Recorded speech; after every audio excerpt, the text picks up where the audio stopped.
La loi sur l'avortement au Luxembourg est aujourd'hui une loi sur indication.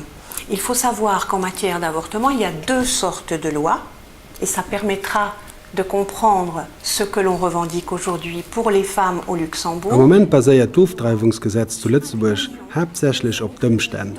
Es existieren zwei Typen von Gesetz, was dann noch erlaubt zu verstehen, was eisgenähte Monde sind für die Frauen zu Lützeburg. Ont droit à obtenir un avortement ou une IVG au Luxembourg.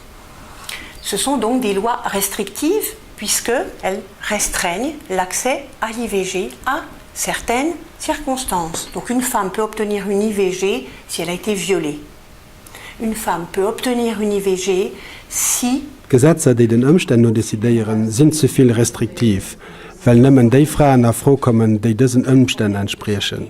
Zum Beispiel bei Vergewaltigung, wenn Grossesse mit einer physischer Gefahr für die Frau oder für das Kind verbunden ist, oder wenn es zu einer Malformation kommen könnte, oder aber wenn Grossesse oder die Geburt vom Kind einen zu großen psychischen Druck auf die Mama oder auf das Kind tun. Une vie que pourrait entraîner la naissance présente un risque pour la santé psychique de la mère ou de l'enfant à naître. Ce qu'on attendait du gouvernement, c'est clair, c'était une loi à la demande. Cette loi, ou en tous les cas la future loi, telle qu'elle est projetée, telle qu'on peut se l'imaginer à travers la lecture de l'accord... Wir wollen ein Gesetz, das auf die Aufruhr und nicht auf die Umstände reagiert. Das neue Gesetz, wie es am Koalitionspakt an am Premier Sänger Ausspruch erklärt ist, reagiert weiter auf die Umstände.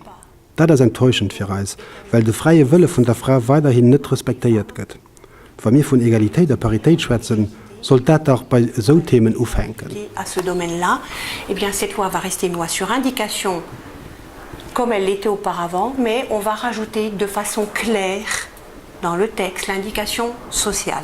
Si à notre sens, elle était déjà contenue dans l'ancienne loi quand on relisait en fin de compte toutes les discussions qu'il y avait eu autour de la loi, hein, mais das neue Gesetz sieht die sozialen Verhältnisse mit der Betrücht.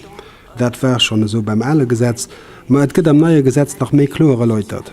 Wir sind schon zufrieden mit dem neuen Gesetz, aber wir sind mehr enttäuscht, dass die Regierung nicht den Courage hat, hier Initiativ wirklich zu finalisieren und der Frau ihren eigenen Willen als ihr gut Recht zu le akzeptieren. gouvernement n'ait pas eu le courage d'aller jusqu'au bout de la démarche et de reconnaître la capacité des femmes à décider pour elles-mêmes.